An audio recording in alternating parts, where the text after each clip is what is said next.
Hallelujah. വിശുദ്ധ മർക്കോസിന്റെ സുവിശേഷം 13-ാം അധ്യായം 26-ാം തിരുലിഖിതം. അപ്പോൾ മനുഷ്യപുത്രൻ വലിയ ശക്തിയോടും മഹത്വത്തോടും കൂടെ വാനമേഘങ്ങളിൽ എഴുന്നള്ളി വരുന്നത് അവർ കാണും എന്നരുളി ചെയ്ത ദൈവപുത്രനായ യേശുക്രിസ്തുവിൻ്റെ അത്ഭുത നാമത്തിൽ നിങ്ങൾക്കേവർക്കും കൃപയും സമാധാനവും. Price the Lord. ഇന്ന് നാം ചിന്തിക്കുന്നത് ലോട്ടറി എടുക്കുന്നത് ദൈവവചന അനുസൃതമോ എന്നതിനെ കുറിച്ചാണ്. തെസ്സലോനിക്കക്കാർക്ക് എഴുതിയ 2-ാം ലേഖനത്തിൽ 3-ാം അധ്യായത്തിൽ 10-ാം തിരുലിഖിതം, അധ്വാനിക്കാത്തവൻ ഭക്ഷിക്കാതിരിക്കട്ടെ. ഹല്ലേലൂയ. പ്രിയപ്പെട്ട ദൈവമക്കളെ, ജീവിക്കുന്ന ദൈവമായ കർത്താവിൻ്റെ വചനം സ്വർഗത്തിൻ്റെ ശക്തിയാണ്. അത് രോഗികളുടെ മേൽ വ്യാപരിക്കുമ്പോൾ അത് അത്ഭുത രോഗസൗഖ്യമായി മാറുന്നു. അത് വലിയ തരത്തിലുള്ള കണ്ണുനീരിൽ ഇരിക്കുന്നവരുടെ മേൽ വ്യാപരിക്കുമ്പോൾ അത്ഭുത വിടുതലായി മാറുന്നു. നിരാശ ഇരിക്കുന്നവരിൽ വ്യാപരിക്കുമ്പോൾ അത് വലിയ പ്രത്യാശയായി മാറുന്നു. കൊടും കാറ്റിലിരിക്കുന്നവർക്ക് ശക്തിദുർഗവും കൊടും വെയിലിരിക്കുന്നവർക്ക് തണലുമായി ദൈവത്തിൻ്റെ വചനം രൂപാന്തരപ്പെടുന്നു. ഒരു വ്യക്തിയുടെ അനുഭവം നിങ്ങളുടെ ശ്രദ്ധയിലേക്ക് കൊണ്ടുവരാം. എൻ്റെ പേര് ത്രേസ്യാമ അഗസ്റ്റിൻ. എൻ്റെ വയസ്സ് 77. എൻ്റെ 2 കൈകളുടെ വിരലുകളും വിറയ്ക്കുകയായിരുന്നു. ഒന്നും എടുക്കാൻ പറ്റാത്ത അവസ്ഥ. പ്രായമായതുകൊണ്ട് ഇനി ഇതിന് ട്രീറ്റ്മെൻറ്റ് ഇല്ല, കൈവിറയൽ മാറുകയില്ല എന്ന് ഡോക്ടർമാർ പറഞ്ഞു. നോക്കൂ, ഒരു അമ്മച്ചിയുടെ അവസ്ഥ. 77 വയസ്സ്, 2 കൈ എപ്പോഴും വിറച്ചു. ഒരു ഗ്ലാസ് പോലും എടുക്കാൻ പറ്റില്ല, ഒരു സംഗതി എടുക്കാൻ പറ്റില്ല. അത് എപ്പോഴാണ് നിലത്തേക്ക് വീഴുന്ന അറിയാൻ പാടില്ല. അതുമാതിരി കൈകൾ വിറയ്ക്കുന്ന അവസ്ഥ. ഈ ത്രേസ്യാമ്മ ചേട്ടത്തി രേഖപ്പെടുത്തുകയാണ്, പ്രായമായതുകൊണ്ട് ഇനി കൈവിറയൽ മാറുകയില്ല എന്നാണ് മെഡിക്കൽ സയൻസ് വിധി എഴുതിയത്. എന്നാൽ എൻ്റെ ദൈവമായ കർത്താവിൻ്റെ വചനങ്ങളെ ഞാൻ വിശ്വസിച്ച് അഭിഷേകാഗ്നി എന്ന് പറയുന്ന വചന ശുശ്രൂഷ ഞാൻ എല്ലാ വെള്ളിയാഴ്ചകളിലും കാണുമായിരുന്നു. അങ്ങനെ ഒരു ദിവസം അഭിഷേകാഗ്നി പ്രോഗ്രാമിൽ വലിയ അത്ഭുതങ്ങൾ ചെയ്തതിനെക്കുറിച്ച് ആളുകൾ പറയുന്നത് കേട്ടപ്പോൾ എൻ്റെ വിശ്വാസം വർദ്ധിച്ചു. ഞാൻ യേശുവിൻ്റെ നാമത്തെ വിളിച്ചപേക്ഷിച്ചുകൊണ്ട് വചനം കേട്ടുകൊണ്ടിരുന്നു. തത്സമയം എൻ്റെ കൈവിറയൽ മാറി. പിന്നീട് ഇന്ന് വരെ എൻ്റെ കൈകൾ വിറച്ചിട്ടില്ല. എനിക്ക് എൻ്റെ കൈകൾ കൊണ്ട് എല്ലാ ജോലികളും ചെയ്യാം. എനിക്ക് എൻ്റെ കൈകൾക്ക് സ്വാതന്ത്ര്യം കിട്ടി. ഹല്ലേലൂയ. പ്രിയപ്പെട്ട സഹോദരങ്ങളെ, എറണാകുളം ജില്ലയിൽ നിന്ന് ത്രേസ്യാമ്മ ചേട്ടത്തി, അതും ഈ 77-ാമത്തെ വയസ്സിൽ വചനം വഴിയുള്ള അത്ഭുതത്തെ അനുഭവിച്ച് ദൈവത്തെ ആരാധിക്കുന്നു, ദൈവത്തെ മഹത്വപ്പെടുത്തുന്നു. അതാണെന്ന് ത്രേസ്യാമ്മ ചേട്ടത്തിയുടെ സ്വന്തം വാക്കുകളിലൂടെ നാം ഇപ്പോൾ കേട്ടത്. ഈ നിമിഷങ്ങൾ എല്ലാവരും എഴുന്നേറ്റ് നിന്ന് കരങ്ങൾ ഉയർത്തി സ്തുതിക്കട്ടെ. ഹല്ലേലൂയ. ഓ ദൈവമേ, ഇപ്പോൾ ഈ ശുശ്രൂഷയിൽ പങ്കുചേരുന്ന എല്ലാ കുടുംബങ്ങളുടെ മേലും അഗ്നി അഭിഷേകം വ്യാപരിക്കട്ടെ. അഭിഷേകത്തിൻ്റെ അഗ്നി വ്യാപരിക്കട്ടെ. കൃപയുടെ അഗ്നി വ്യാപരിക്കട്ടെ. വിടുതലിൻ്റെ അഭിഷേകം വ്യാപരിക്കട്ടെ. രോഗികൾ സൗഖ്യം പ്രാപിക്കട്ടെ. തകർന്ന കുടുംബങ്ങൾ പുനരുദ്ധരിക്കപ്പെടട്ടെ. ആരോഗ്യം വീണ്ടും ലഭിക്കട്ടെ. സന്തോഷം വീണ്ടും നിറയട്ടെ. സമാധാനം വീണ്ടും ജ്വലിക്കട്ടെ. Hallelujah, hallelujah. യേശുവേ ആരാധന, ആരാധന, ആരാധന. ഓരോ വിദ്യാർത്ഥിനികളെയും പിതാവേ ഇപ്പോൾ പരിശുദ്ധാത്മാവിനെ നിറച്ച് അനുഗ്രഹിക്കണമേ. Hallelujah, hallelujah. ജോലി തടസ്സങ്ങളാൽ വേദനിക്കുന്ന യുവതീവാക്കന്മാരെ അവിടുത്തെ കൈകൾ നീട്ടി അനുഗ്രഹിക്കണമേ. Hallelujah, hallelujah. യേശുവേ ആരാധന, ആരാധന. യേശുവേ ആരാധന, ആരാധന. Hallelujah, hallelujah. യേശുവേ സ്തോത്രം. യേശുവേ നന്ദി. യേശുവേ സ്തോത്രം. യേശുവേ ആരാധന. Price the Lord. Hallelujah. Lottery എടുക്കുന്നത് ശരിയാണോ തെറ്റാണോ എന്നതിനെക്കുറിച്ച് ഇന്നും നിരവധി ദൈവമക്കൾക്ക് സംശയമുണ്ട്. ഈ അടുത്ത ദിവസങ്ങളിൽ ഒരു വ്യക്തി ഒരു കത്തെഴുതിയിരിക്കുകയാണ്. ആ വ്യക്തി ഷാലോം ചാനലിൽ അഭിഷേകാഗ്നി പ്രോഗ്രാം ഇടയ്ക്കിടയ്ക്ക് കണ്ടുകൊണ്ടിരിക്കുന്നൊരു വ്യക്തിയാണ്. ദൈവരാജ്യത്തിൻ്റെ വഴികളിലൂടെ നടക്കണമെന്ന് ആഗ്രഹിക്കുന്നൊരു വ്യക്തിയാണ്. സ്വർഗത്തിൽ പോകണമെന്ന് ആഗ്രഹിക്കുന്നൊരു വ്യക്തിയാണ്. ദൈവത്തിൻ്റെ വഴികളെ സ്നേഹിക്കുന്നൊരു വ്യക്തിയാണ്. അദ്ദേഹം ഹൃദയം തുറന്ന് ആത്മാർത്ഥമായി ഒരു ചോദ്യം ചോദിച്ചുകൊണ്ടാണ് ഈ ലെറ്റർ അച്ഛൻ എഴുതിയിരിക്കുന്നത്. ആ ലെറ്റർ ഇങ്ങനെയാണ്: ഞായറാഴ്ച 8:30 PM അഭിഷേകാഗ്നി മിക്കവാറും ഞാനും എൻ്റെ കുടുംബാംഗങ്ങളും വളരെ പ്രാർത്ഥനാപൂർവം കാണുന്നുണ്ട്. കഴിഞ്ഞ ആഴ്ച 12/6/2011 തുടക്കം കാണുവാൻ സാധിച്ചില്ല. എങ്കിലും ആ പ്രോഗ്രാമിൻ്റെ ഇടയ്ക്ക് കുറേ വചനങ്ങൾ പറഞ്ഞപ്പോൾ അച്ഛൻ പറഞ്ഞു, ലോട്ടറി ടിക്കറ്റ് എടുക്കുന്നതും പാപമാണെന്ന്. ലോട്ടറി എടുക്കുന്നത് പാപമാണോ അച്ഛാ? കാരണം ഞാൻ മിക്കവാറും ആഴ്ചകളിൽ ലോട്ടറി ടിക്കറ്റ് എടുക്കാറുണ്ട്, എന്നാൽ അതിൽ ആശ്രയം വെക്കുന്നില്ല. എൻ്റെ ഈ സംശയം അച്ഛനൊന്ന് വ്യക്തമായി മനസ്സിലാക്കി തരണം. ലോട്ടറി ടിക്കറ്റ് എടുക്കുന്നത് പാപമാണോ അല്ലയോ? പ്രിയപ്പെട്ട സഹോദരങ്ങളെ, ഒരു എളിയ ദൈവ പൈതൽ, ഈ ദൈവ പൈതൽ ഇങ്ങനൊരു ചോദ്യം ചോദിക്കുമ്പോൾ മലാക്കി പ്രവചനത്തിലെ 2-ാമത്തെ അധ്യായത്തിൽ 7 മുതലുള്ള തിരുലിഖിത പ്രകാരമാണ് ഈ എളിയ പൈതൽ ഇപ്പോൾ പ്രവർത്തിച്ചിരിക്കുന്നത്. മലാക്കി പ്രവചനം 2-ാം അധ്യായം 7-ാം വാക്യം എന്താ പഠിപ്പിക്കുന്നത്? പുരോഹിതൻ അധരങ്ങളിൽ ജ്ഞാനം സൂക്ഷിക്കണം. ജനം പ്രബോധനം തേടി പുരോഹിതനെ സമീപിക്കണം. അപ്പോൾ ദൈവജനത്തിന് ഒരു കാര്യത്തെക്കുറിച്ച് ഒരു സംശയമുണ്ടായാൽ ദൈവം അവരോട് ആവശ്യപ്പെട്ടിരിക്കുന്നത് അവർ കണ്ണുമടച്ച് നേരെ അച്ഛൻ്റെ അടുത്തേക്ക് ചെല്ലുക. അച്ഛനോട് ചോദിക്കുക, അച്ഛാ എനിക്ക് ഇന്ന പ്രശ്നമുണ്ട്, എനിക്കിന്ന സംശയമുണ്ട്, ഞാൻ എന്ത് ചെയ്യണം? അച്ഛനാണ് ദൈവം വചനപ്രകാരം സ്വർഗത്തിലേക്ക് നയിക്കാൻ തക്കവണ്ണമുള്ള ഉപദേശത്തെ കൊടുക്കേണ്ടത്. ഹല്ലേലൂയ. ജനം പ്രബോധനം തേടി പുരോഹിതനെ സമീപിക്കണം. പുരോഹിതൻ അധരങ്ങളിൽ ജ്ഞാനം സൂക്ഷിക്കണം. പ്രിയപ്പെട്ട ദൈവമക്കളെ, ഈ ഒരു സംശയം ഈ എളിയദാസൻ ചോദിച്ചപ്പോൾ ദൈവസന്നിധിയിൽ വളരെ സമയം ഈ ഒരു വിഷയത്തിന് വേണ്ടി ഇരിക്കാനും ചിന്തിക്കാനും പ്രാർത്ഥിക്കാനും ഇടവന്നു. അപ്പോൾ ദൈവം വളരെ സ്പഷ്ടമായും വ്യക്തമായും വെളിപ്പെടുത്തി തന്ന ഒരു സംഗതിയുണ്ട്. ലോട്ടറി എടുക്കുന്നത് ദൈവവചനാനുസൃതമായ ഒരു നടപടിക്രമമല്ല. തെസ്സലോനിക്ക ലേഖനത്തിലെ 2-ാമത്തെ ലേഖനത്തിൽ 3-ാമത്തെ അധ്യായത്തിലാണ് പൗലോസ് അപ്പോസ്തലനിലൂടെ പരിശുദ്ധാത്മാവ് ഈ നിർദ്ദേശം നൽകുന്നത്. 2 തെസ്സലോനി 3-ാം അധ്യായത്തിലെ 6-ാമത്തെ തിരുലിഖിതം, അലസതയിലും ഞങ്ങളിൽ നിന്ന് സ്വീകരിച്ച പാരമ്പര്യത്തിന് ഇണങ്ങാത്ത രീതിയിലും ജീവിക്കുന്ന ഏതൊരു സഹോദരനിൽ നിന്ന് ഒഴിഞ്ഞു നിൽക്കണമെന്ന് സഹോദരരെ കർത്താവിൻ്റെ നാമത്തിൽ നിങ്ങളോട് ഞങ്ങൾ കൽപ്പിക്കുന്നു.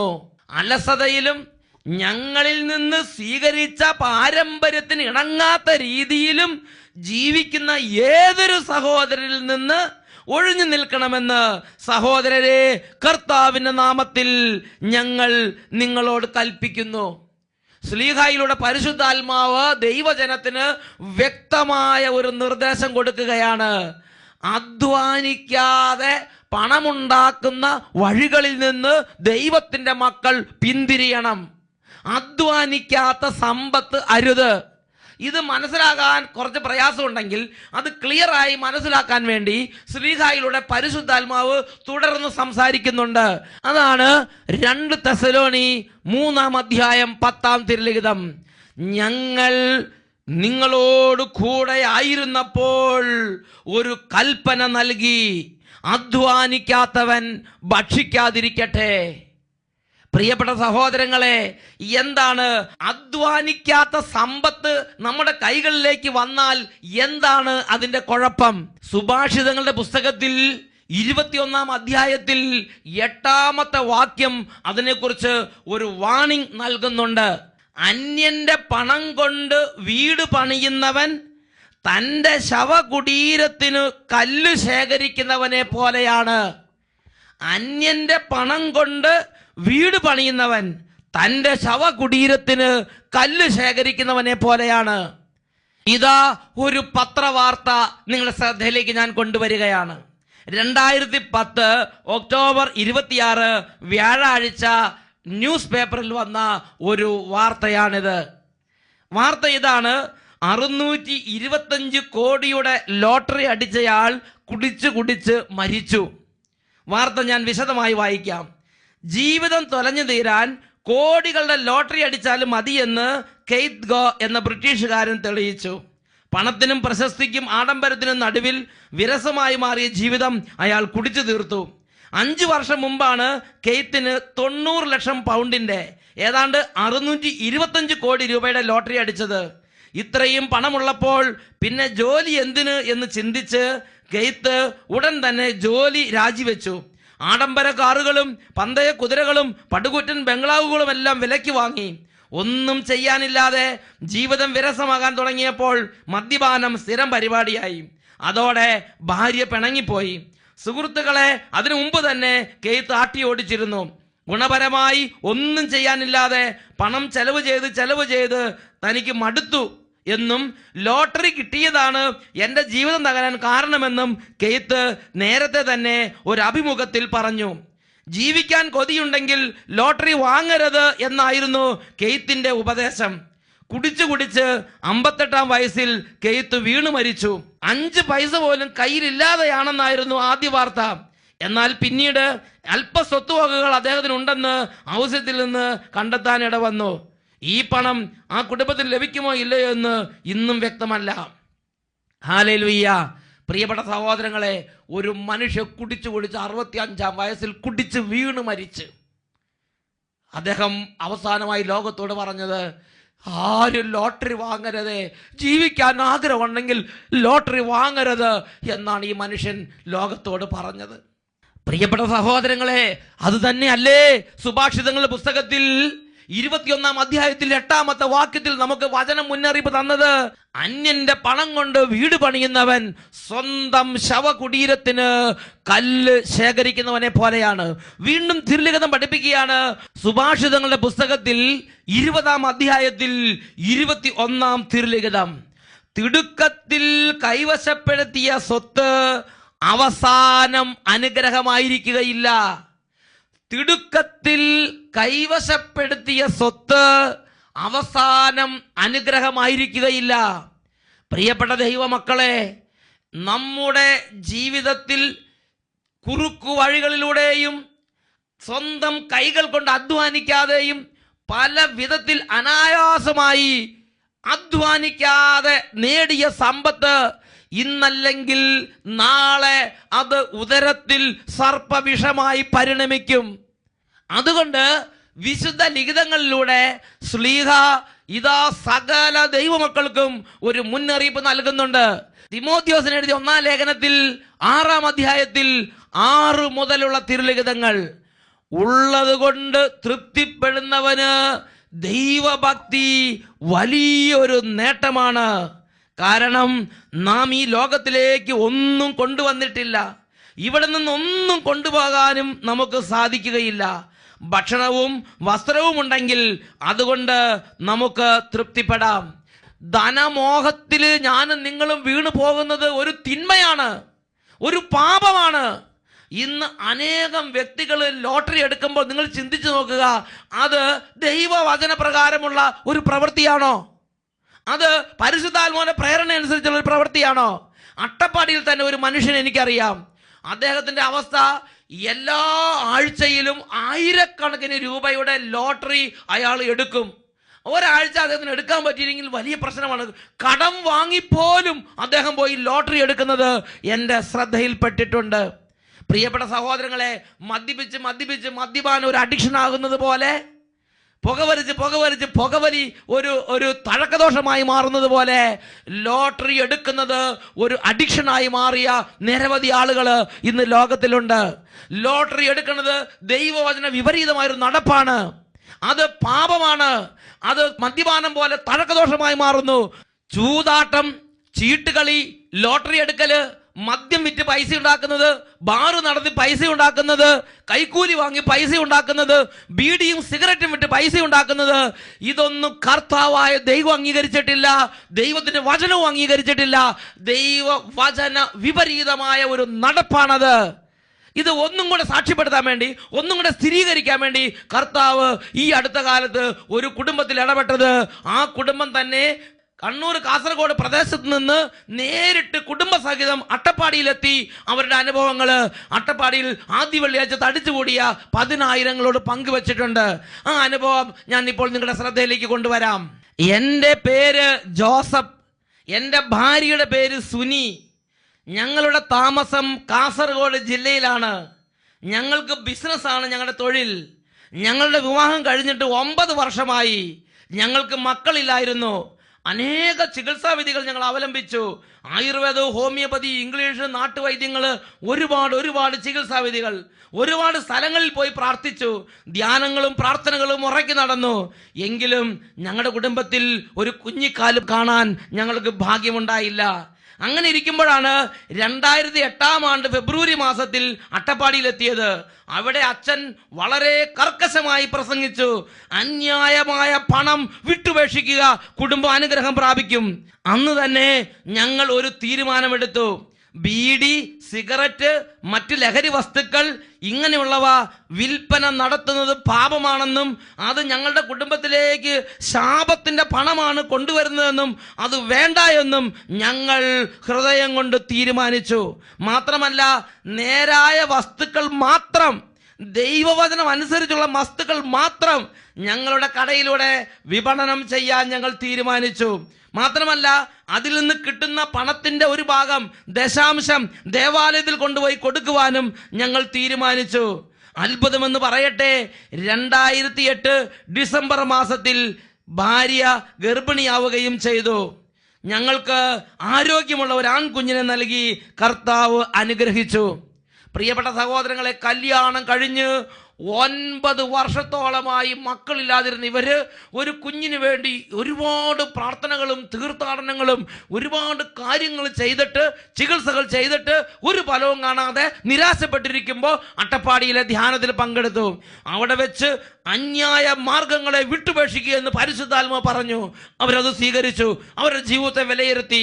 അവര് ഇങ്ങനെ അധ്വാനിക്കാത്ത സമ്പത്ത്, ബീഡി, സിസറ്, ഹാൻസ്, പാൻപരാഗ്, ലഹരി വസ്തുക്കൾ, കഞ്ചാവ് പോലുള്ള ഉൽപ്പന്നങ്ങൾ, ഒരുപാട് തരത്തിലുള്ള തട്ടിപ്പ് വസ്തുക്കൾ, അത് പാപകരമായ വസ്തുക്കൾ, അത് വിൽക്കുന്നത് വേണ്ട എന്ന് അവർ തീരുമാനമെടുത്തു. പിറ്റേ മാസം തന്നെ അവരുടെ കുടുംബത്തിൽ ദൈവത്തിന്റെ അതിശയകരമായ ഇടപെടലുണ്ടായി.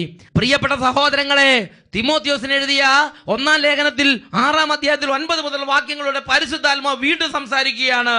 ധനവാന്മാരാകണമെന്ന് ആഗ്രഹിക്കുന്നവർ പ്രലോഭനത്തിലും കെണിയിലും മനുഷ്യനെ അധപതനത്തിലേക്കും നാശത്തിലേക്കും തള്ളിയിടുന്ന നിരവധി വ്യാമോഹങ്ങളിലേക്ക് നിപതിക്കുന്നു. എന്തെന്നാൽ ധനമോഹമാണ് എല്ലാ തിന്മകളുടെയും അടിസ്ഥാന കാരണം. ധനമോഹത്തിലൂടെ പലരും വിശ്വാസത്തിൽ നിന്ന് വ്യതിചലിച്ചു പോകാനും ഒട്ടേറെ വ്യതകളാൽ തങ്ങളെ തന്നെ മുറിപ്പെടുത്താനും ഇടവന്നിട്ടുണ്ടല്ലോ. ഈ നിമിഷങ്ങളിൽ അടിസ്ഥാനപരമായി ഒരു കാര്യം ഞാൻ നിങ്ങൾ മനസ്സിലാക്കണം. സുഭാഷിതങ്ങളുടെ പുസ്തകത്തിൽ 13-ാം അധ്യായത്തിൽ 11-ാം തിരുലിഖിതം, അനായാസമായി നേടിയ സമ്പത്ത് പെട്ടെന്ന് ക്ഷയിച്ചു പോകും.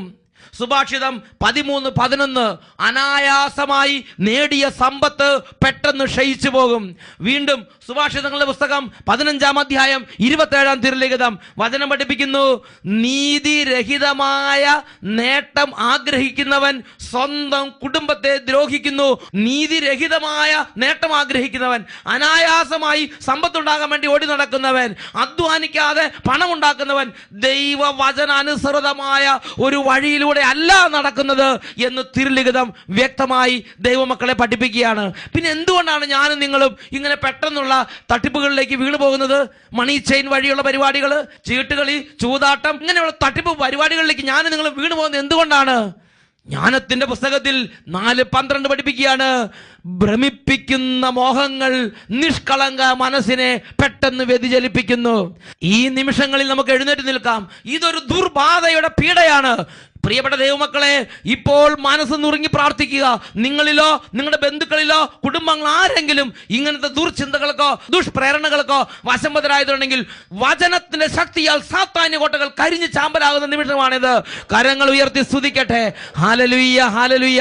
ഓ ദൈവമേ, അവിടുന്ന് തിരുസഭയ്ക്ക് നൽകിയിരിക്കുന്ന പൗരോഹിത്യത്തിന് അധികാരം ഉപയോഗിച്ച്, നിങ്ങൾ ബന്ധിക്കപ്പെട്ടിരിക്കുന്ന വചനത്തിന് അധികാരം ഉപയോഗിച്ച്, ഇപ്പോൾ ഈ ശുശ്രൂഷയിൽ പങ്കെടുക്കുന്ന ഈ ദൈവമക്കളിൽ നിന്ന്, ഇവരുടെ ബന്ധുമിത്രാദികൾ, കുടുംബാംഗങ്ങൾ, ഇവരിപ്പോൾ ആരുടെ പേര് പറഞ്ഞാണോ കണ്ണുനീരോടെ പ്രാർത്ഥിക്കുന്നത്, അവരിൽ നിന്ന് കാലങ്ങളായി ഇവരെ പീഡിപ്പിച്ചുകൊണ്ടിരിക്കുന്ന ദുർചിന്തയുടെയും ദുഷ്പ്രേരണയുടെയും വ്യതിചലിപ്പിക്കുന്ന അരൂപികളുടെയും ആധിപത്യങ്ങൾ യേശുനാമത്തിൽ വിട്ടുമാറി പോകട്ടെ.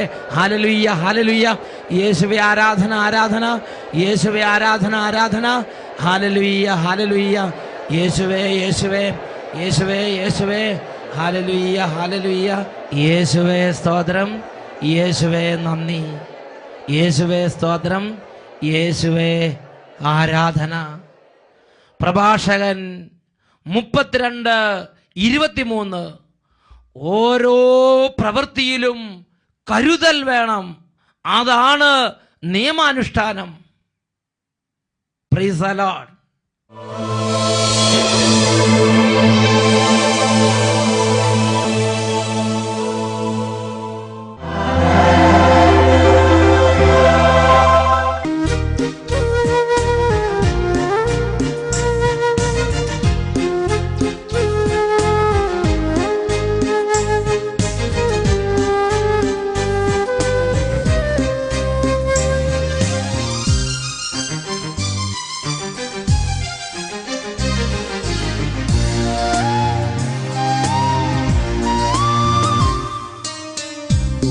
തിരൂപനേശുവേ, കാത്തിരിപ്പൂ നിന്നെ ഞാൻ, നീ വരേണേ മാനസേ, ജീവിതം ധന്യമാക്കുവാൻ. അറിയില്ലൻ ദൈവമേ അപരാധങ്ങളെത്രയോ ചെയ്തു പോയി, ഘോരമാം പാപങ്ങൾ ക്ഷമിക്കണേ. ഓസ്തിരൂപനേശുവേ, കാത്തിരിപ്പൂ നിന്നെ ഞാൻ, നീ വരേണേ മാനസേ, ജീവിതം ധന്യമാക്കുവാൻ. ആത്മാവിൽ നിറയുക നീ, അതിരില്ലാ സ്നേഹമോടെ, അലിവോടെ അണയുക നീ, ഈശോ എൻ്റെ മാനസേ. ഹല്ലേലൂയ. വിശുദ്ധ യാക്കോബ് ശ്ലീഹായുടെ ലേഖനം 5-ാം അധ്യായം. നിങ്ങളിൽ ദുരിതം അനുഭവിക്കുന്നവൻ പ്രാർത്ഥിക്കട്ടെ. ഈ നിമിഷങ്ങളിൽ കുടുംബത്തിലെ ഓരോ കണ്ണുനീരും ദൈവസന്നിധിയിലേക്ക് സമർപ്പിക്കാം. ഓ ദൈവമേ, കാലങ്ങളായി പ്രാർത്ഥനകളും കൂദാശകളും ഇല്ലാതെ ആത്മാവിൽ തകർന്ന് ജീവിക്കുന്ന ഓരോ ദൈവമക്കളിലേക്ക് ഇടപെടണമേ കർത്താവേ. കരങ്ങൾ ഉയർത്തി സ്തുതിക്കട്ടെ. Hallelujah, hallelujah. ഓ പിതാവേ, വിശ്വാസം മങ്ങിപ്പോയവര്, പ്രാർത്ഥിക്കാൻ പറ്റാത്തവര്, ദൈവമേ എന്ന് വിളിക്കാൻ പോലും പറ്റാത്ത വിധം തഴക്കദോഷങ്ങൾ, ദുശീലങ്ങൾ, വെറുപ്പ്, വൈരാഗ്യം, വിദ്വേഷ പ്രകൃതി, സാത്താന്യ അടിമത്തങ്ങൾ, ഇവയിൽ ബന്ധിക്കപ്പെട്ടിരിക്കുന്ന ഓരോ ആത്മാക്കളിലേക്കും അഗ്നി അഭിഷേകം ഇപ്പോൾ വ്യാപരിക്കട്ടെ. Hallelujah, hallelujah. ഓ ദൈവമേ, മാതാപിതാക്കളോട് മത്സരിക്കുന്ന മക്കൾ, ജീവിത പങ്കാളി, തമ്മിൽ വഴക്കിലും വക്കാണത്തിലും ജീവിത പങ്കാളിമാർ, ഓ ദൈവമേ, സമാധാനം നഷ്ടപ്പെട്ട കുടുംബങ്ങളിലേക്ക് അത്ഭുത ശക്തി ഇപ്പോൾ വ്യാപരിക്കട്ടെ. Hallelujah, hallelujah. കർത്താവേ, പരിശ്രമിച്ച് ജോലി ലഭിക്കാതെ വേദനയോടും നിരാശയോടും കൂടെ കരയുന്ന മക്കളിലേക്ക് അത്ഭുതങ്ങൾ ഇപ്പോൾ സംഭവിക്കട്ടെ. Hallelujah, hallelujah. ഓ ദൈവമേ, പ്രാർത്ഥനകളും വചനങ്ങളും നഷ്ടപ്പെട്ട് എന്തായാലും കുഴപ്പമില്ല, എൻ്റെ കാര്യം നടന്നാൽ മതി, ഈ വിധം ലോക അരൂപിയിൽ ബന്ധിക്കപ്പെട്ട് കിടക്കുന്നവർ ഇപ്പോൾ വിടുതൽ പ്രാപിക്കട്ടെ. Hallelujah, hallelujah. യേശുവേ ആരാധന, ആരാധന. യേശുവേ സ്തോത്രം, യേശുവേ നന്ദി, യേശുവേ സ്തോത്രം, യേശുവേ ആരാധന, മനസ്സേ